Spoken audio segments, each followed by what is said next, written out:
Nawawala si Inday. Saan na sila pumunta? Sumisigaw ako, oy. Sumisigaw ako kay Saiki. Saan na kaya yun? Tingnan mo, Jin. Ang ganda. Ang ganda.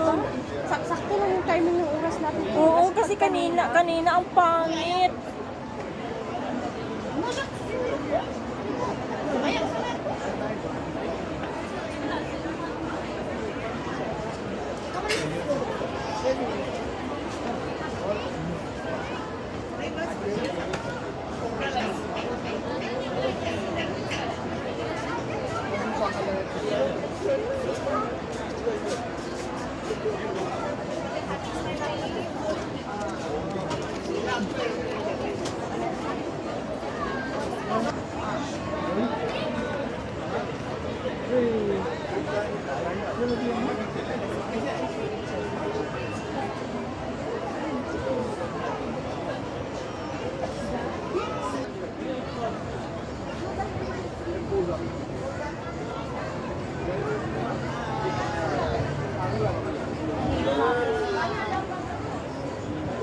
Saiki, ang ganda.